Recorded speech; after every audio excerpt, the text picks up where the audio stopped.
Hi, my name is Willie, and before I get started, I like to do this. Having had a spiritual awakening as a result of these steps, we try to carry this message to compulsive debtors and practice these principles in all our affairs. Hi, my name is Willie, and I am a debtor. My home group is the Monday Night BDA group in Pasadena, California. I have not incurred any unsecured debts since September of 1992.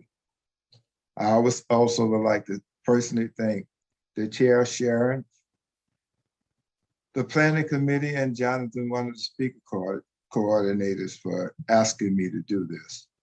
I also want to welcome all of the first timers at this World Service Conference. I know what it was like when it was my first time. A shout out to Scout, who is the first time who is representing our home group. So, theme of this conference is sponsorship, carry the message, be one and have one. But before I get into the theme, I like to first tell you what it was like, how I got here, and what it's like today. I came into 12-step recovery about almost 35 years ago. But before that, I would like to tell you what it was like growing up. I was born and raised in a little small town in Texas, Galveston, Texas. And that was many years ago. And it's a little town. My father was a painting contractor and a laborer. And my mom was stay-at-home mom, and periodically she would go out and work to get a job just to incur, just for a short period of time, just make enough debts for my dad to try to repair. And I guess that's where it started for me. In case you don't notice, I'd like to tell you that Galveston is where I got this perfect tan. I call it my Texas tan. So if you want one like I have, you should have been born in Galveston like I was. So in any event, I just like to share that a little bit. I can remember my first debting was back many years. I must have been 5, 6, 7, 8 years old, whenever you can get a library card. And I got a library card, and when I got that card, my mom would take me, we would check out these books. And at that time, when I got the card and checked out those books, I swore then in my mind, in my heart and in my mind, that I would get the books back on time, and that I would bring them on time and not keep them over time. When it gets to that day, I'd say I got till tomorrow.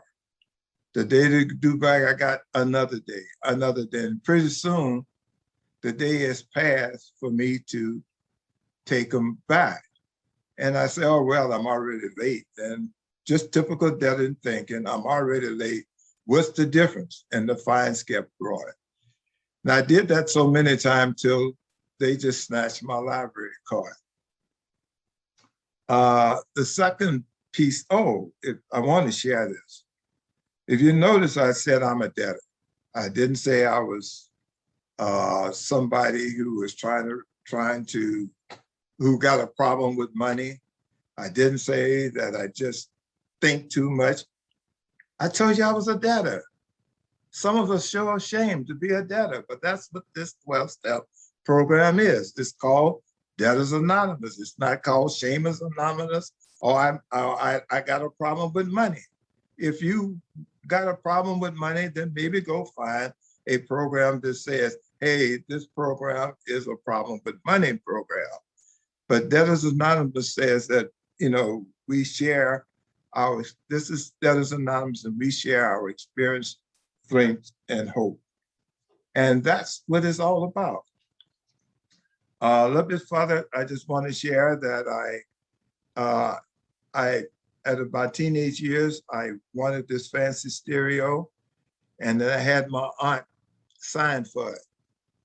and she signed for it, and I could not, I just could not, when it came to pay the bill. This is my favorite aunt. She would feed me when my mom went home. And when it come time to pay the bill, like one more time, it's just like the library books. I swore at the time I bought that stereo that I was going to pay it and didn't. The next thing was at 20 years old, I bought a house, my first home. Same thing, they took it after about 3 years. And then I think the thing that bothered me the most was my youngest sister. She's 9 years young. I'm 10 years younger. And I was in the record business then, and we were producing this group, and I didn't save enough to buy a PA system, and she signed for the PA system. And what happened, just like everything else, it came time for me to pay the bill, and I didn't, and they charged the money and took the funds out of her checking account, out of her first job. Now, she was raised by my mom, who was a single mom because my father passed away when my youngest sister was 9, and I was 19 going on 20. So that's the kind of hurt and the kind of damage that we do to each other when we debt. Debting is a deadly disease. It kills us because it kills our spirit, and it kills our ability to think and act in a rational manner. So I'm going to tell you a little bit more how I got here. I came to my first 12 step, like I told you, in March of 1987. And it didn't take my sponsor then long to recognize I had a problem. So she told me, why don't you go down to, there's a DA meeting that they have down on Wilshire, and it's in a bank building.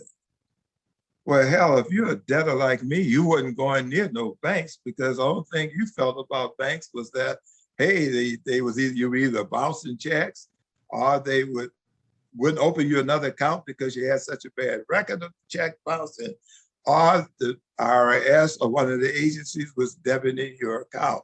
So I'd say, I ain't going to that bank. Bank had a taboo for me. I don't want to go in that place. That's scary. So what I did was waited about 5 years until I put some Miracle-Gro on these debts, and they grew from like minimum to, when I got here, I had $44,000 in debt, $70,000 in a construction loan, and 5 years unfiled tax returns. And some of you guys know what kind of work I do. It's probably just falling out your seats now. So anyhow, that's how I got here. And when I got here, the first thing, the theme of this program is called the World Service Sponsorship, Carry the Message, and Have One. So I kind of believe in the 5 S's of recovery. The very first one is sponsorship. So why would we need a sponsor? We need a sponsor to guide the students program walk through the steps. You wouldn't go to the safari on a hunting trip without a guide with you. Why would you be so stupid to try to go to these rooms without a sponsor? You can have the sponsor I had is this idiot that you're looking at right now who got me here. Or you can get somebody who's sane and sensible and loving enough to take you through the 12 steps. And you say, why do we need this 12 steps? We need to work the 12 steps to achieve the spiritual awakening that is mentioned in step 12 that I talked about. Now, the next S is service. This is written, we perform service because we can't keep this marvelous gift unless we give it away. The next thing is, I feel, is sobriety, or in California, we call it abstinence. And that is freedom from the bondage of debt. And the last S, I feel, the fifth S is a sane and peaceful state of mind and being. So those are what I consider my 5 S's of recovery. Now, That's the first 10 minutes, Willie? that's the first 10, great. Okay, how did I get here? You know, I went to my very first meeting. I got a sponsor at the very first meeting, and I heard about PRGs. And so what my sponsor told me, and hopefully yours is giving you the same kind of direction, is that you don't do a PRG until you at least put together these six weeks of numbers. So what is that? How do you keep your numbers? Well, you get a little book, like this book, I guess it's showing up there, this little book, and you write down everything you spend. Now you can't see it. My camera's not picking it up because it's written in blue. But you write down everything you spent, and then you keep it. And after about 6 to 8 weeks of numbers, you get together, a man and a woman, and ask them to have a PRG. So what's a PRG? A pressure relief group. And we used to call them, we call them pressure relief groups. Then they think they call pressure relief meetings. But he did not tell me, and I'll share this with you, that so much is going on in these rooms today that what I call quasi-debting is when I want to buy a house. And so when I want to do a PRG, I start looking for a real estate agent and an accountant to help me do that. Hell, that ain't what they say we do here. Say this is 2 members who have the experience. And I could get a truck driver and a janitor to guide me to do my PRG because they have the experience if they've been in these rooms for a while. And when I go out and start looking for specialized people to do this thing, well, I'm doing the same thing I was doing when I was steady. I'm actually looking for something for nothing because I'm asking a professional to share their experience with me, their work experience with me for nothing. So when you need experience, you just trust your HP, trust God, as I call it. And when you come out of that group, the spirits you're going to have and the encouragement that you get is going to be very different than what you go in, you're trying to control the situation. You know, that's who we are as debtors. We are actually really controllers, as well as we suffer from this disease of impatience. I want what I want, and I want it right now. And that's not good. That's what gets us here. So we have to trust, and we trust the knowledge and the experience of those who come before us so that they can guide us in a manner to help us achieve this goal of serenity.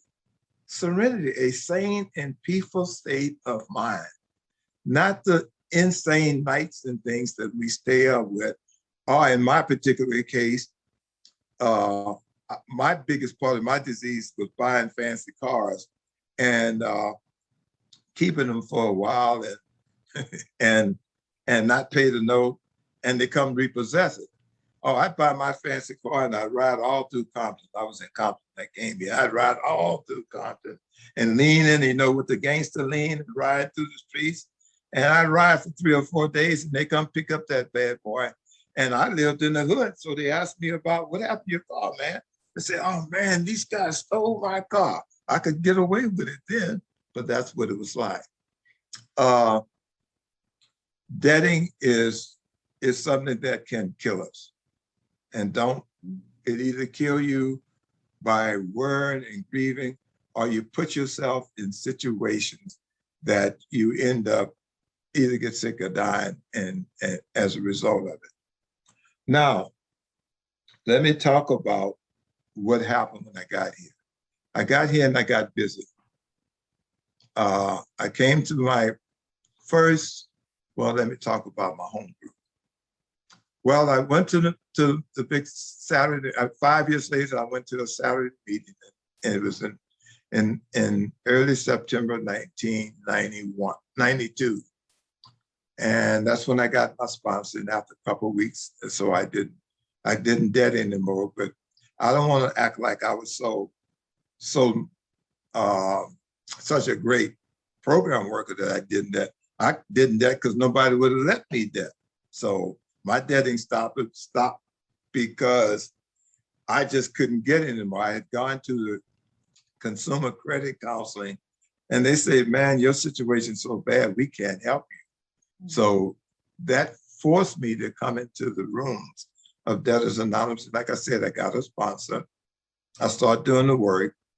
It was a small group in Larchmont that was behind a bank. And for some reason, by then I chose my fear of going inside of a bank building. I chose recovery over my fear of going inside of the bank building. That's how far down that I had come. And let me tell you a couple of things that happened when I got here. I got the little book that they told me to get, this little book. I started keeping my numbers. I started calling my creditors, and one called me back and said, "Well, Mr. Williams, we understand your situation, so we will remove all the interest." Another one said, "Mr. Williams, we understand it, so you can just pay so and so." And man, I felt pretty good. And then I had gone on a trip one week, and I got back home, and my wife told me that, "Hey, the hot water heater went out." And a lot of people in my group like to hear this story. The hot water heater went out. I said, "The hot water heater went out." And when I got back, I probably had $145 and some cents in my checking account. I had just gotten here. And so I just got into the room. So the very next morning, I got up and I went over to a big retailer and looked at the hot water heaters, and the cheapest one there was about $300. And the lady said, "Well, if you can't afford one of ours, then go to another place. We'll close it down. There's another store that's have our discount. That have some of our products. Check with them." So the next morning, I went over to this hardware store now, and they had these centers, these hot water heaters outside there. And I'm walking around, and I must have looked like I had that I need a hot water, because I was looking at these hot water heaters, and this salesperson came up to me and said, "Mister, you look like you're looking for a hot water heater." I said, "Yes, but I can't afford any of these. You got one that's too small, it's made for a trailer. The next one that you got here is a 10-gallon one, and I can't use that one. Then you got a 50-gallon one, 75-gallon one that's way too big, and it's $600, and I can't afford that." He said, "Why don't you make us an offer?" So I go inside and I make this. He said, "Let me call the manager." Call the manager. I said, "Hey," it said, "I see you got this hot water heater outside, and you have $600 some odd salvage price on it." And so they say, "Yeah, we have this." They say, "Well, don't you make us an offer?" I said, I offer you $145. And I'm getting ready to walk out the store and think that they say, "Oh, this idiot just out of his mind." And the lady said, "Wow, thank you. Look like you got yourself a hot water heater." Duh. And I looked, and she said, "Well, okay, it's $145 plus sales tax and something." I said, "Ma'am, but you guys had taught me not to spend more than I have." I said, "Ma'am, I only have $145 and some odd cents in my account. And so I can't pay more than that." So she said, "You got it." So I had got a friend, she's shaking in my boots. I got a friend. I know they think I'm an imposter. Something's going to happen before I get this hot water heater loaded. I got the hot water heater loaded, and I got it on and installed it. And oh man, I had my strut. I'm strutting. I'm a DA member. I'm working this program. Look at the stuff that's coming out of this when we do what you ask us to do. So that was one of the first miracles that happened. That's the second Right. 10 minutes, Willie. You have 10 Second 10, minutes left. okay. Now I want to talk about some of the things that else happened in the room. I had been in another 12-step program where I had just come back from that World Service conference, and I went to Albuquerque for my first DA conference in 2000, in the year 2000. And I got there early, like I always would do, and I just started helping out and help stamping programs and whatever stuff they had me do. And I just got to know some of the guys. And my first World Service Conference was just like you guys' World Service Conference. I didn't have a clue what I was doing, but I just showed up, and a guy from my home group that had noticed in the LA Intergroup or so was there with me, and he kind of walked me through the process. I was on my first committee, the VDA caucus, and the conference. I don't know if the conference committee was a caucus then or still a committee yet, but I know I joined it. And I asked so many questions until they made me chair the next year. So anyhow, while in 2002, I came back to New York, and in New York, we were in the peak of a lot of stuff going on in the program. But in New York, the conference committee, out of that meeting, I think that Jan S. was there, Deborah C., Alan, who was from Sacramento. Who else was in that group? Deborah, Alan, myself, 4 or 5 of us that was out in that room all became board members later. And while I was before I get to the board. Okay. And in the year of 2002, when I was elected chair of that committee, and I also was chair of some other caucus, I believe, I put together this, they didn't call it J Scholarship Fund, but it is now named John A. Scholarship Fund. And the reason I did that was to make sure we had some of the groups like my group, we did enough fundraising to fund me. But some of the smaller groups didn't have the funds. So we wanted to help some of the other GRs get to the conference. And so that was the purpose of the John Henderson Scholarship Fund. And when I introduced that to the board, and they actually made it as a recommendation, that that's what we have going now. And shortly after that, they asked me to come on the board. And I came on with a dear friend of mine, and that's why I got my hat. I have hair here, guys, in case you don't know it. But you're so used to seeing me with a hat on, so that's why I got one on.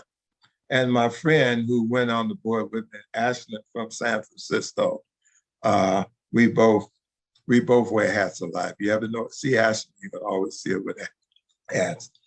And when I went on the board, I saw a lot happen. River was the chair when I went, and she also was a bookkeeper and kept the records for the fellowship. And boy, did she do an excellent job. She and Carolyn, while we were in the first face-to-face, stayed up all night long, straightened out the books and straightened out things and crediting to make sure that our financials were in order.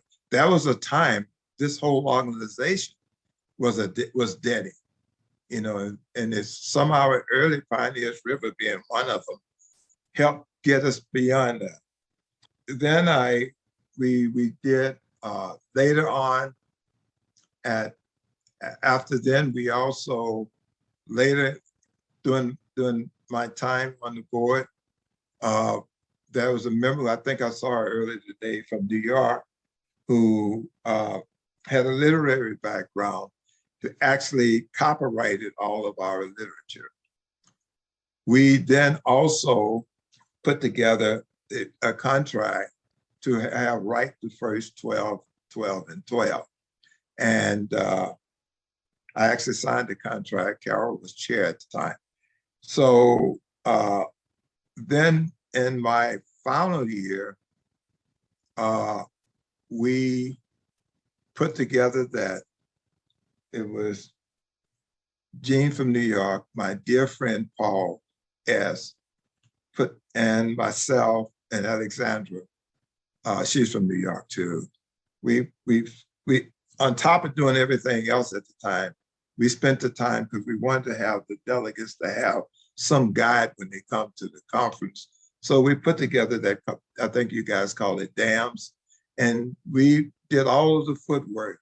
And my dear friend Jan, whom I already mentioned at the beginning, finished it up and had it ready for us. And they called me. All of them showed me the picture of the work we had done at his next conference. I thought I could get through this without feeling that, but I got to be with him the day before he passed away. And he was in this nursing home, and he said, "What about the promises?" He said, "We will have with the 10th or 11th and say, talks about this rich life. Willie, can you push me around these grounds? I can show you the rich life. Here's a guy who came here and pain. His house had burned down and everything. And he pulled it all back together and did so much work on the history of this fellowship that we all get to enjoy." And that was, so we had a meeting, which I feel was his last meeting that Saturday before I left, and his wife called me the next day and said he was gone. So if I used to belong to a fellowship, they say that the friends you meet in this fellowship was special. The friends you meet here in DA is special. I'm going to run down a list of some of the people I got to serve with. That was Jimmy from San Francisco, because I mentioned my friend Ashton. Paul S. down in North Carolina. Deborah C. Jan S. Robert from the Washington area. Peggy R. And Arnold, well, I shouldn't call his name, but my service sponsor had been a trustee at AA, so he helped me through things. Robert, Alan from Sacramento, then Alan we just talked about. Then there was another Alan who helped do the website from Chicago. Chris from Houston, Phoenix from New Mexico, Jeff from Cleveland, Jane from Long Beach, Jan J from Chicago. I mentioned Jean and Alexandra, Carolyn from Washington, Carla and Carol.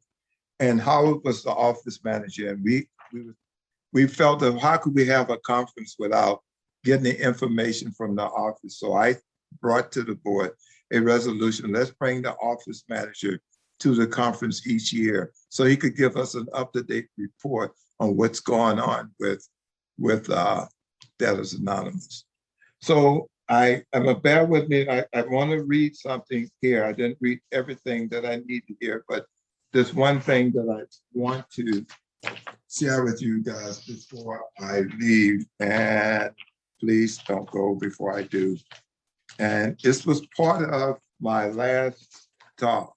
I'll read this. It may take me a minute and a half. Finally, please remember what I refer to as the 3 C's of service. The first C is courage. Courage, the 12 steps have given us the courage to say how we feel. The second C is compassion. The 12th tradition have given us compassion to listen, to listen to your point of view, even if it's different from mine. When we add up the courage that we have been gained by working the 12 steps and the compassion we have, we come to know through the 12th tradition, we develop an extraordinary degree of character. And I want to say to you and thank you enough for the love and growth and the impact that each and every one of you have had in my life. I want to leave you with this statement with much gratitude. And this is something that I wrote. It'd be nice if we're not all together, but it's so good when we chant it together. This is something I wrote just in my last thing. It said, it's up to me to keep DA alive. It's up to me to reach out my hand to the newcomer. It's up to me to be of service. It's up to me to carry the message to the debtor who still suffers. It's up to me to protect DA's unity. It's up to me to practice these principles in all my affairs. Therefore, it's up to me to keep DA alive. Thank each and every one of you for paying this 12-step call upon me. I love you. Thank you, Willie. That was so wonderful. And make sure you read all the chats because there's a lot of personal messages in there for you. Thank you very much.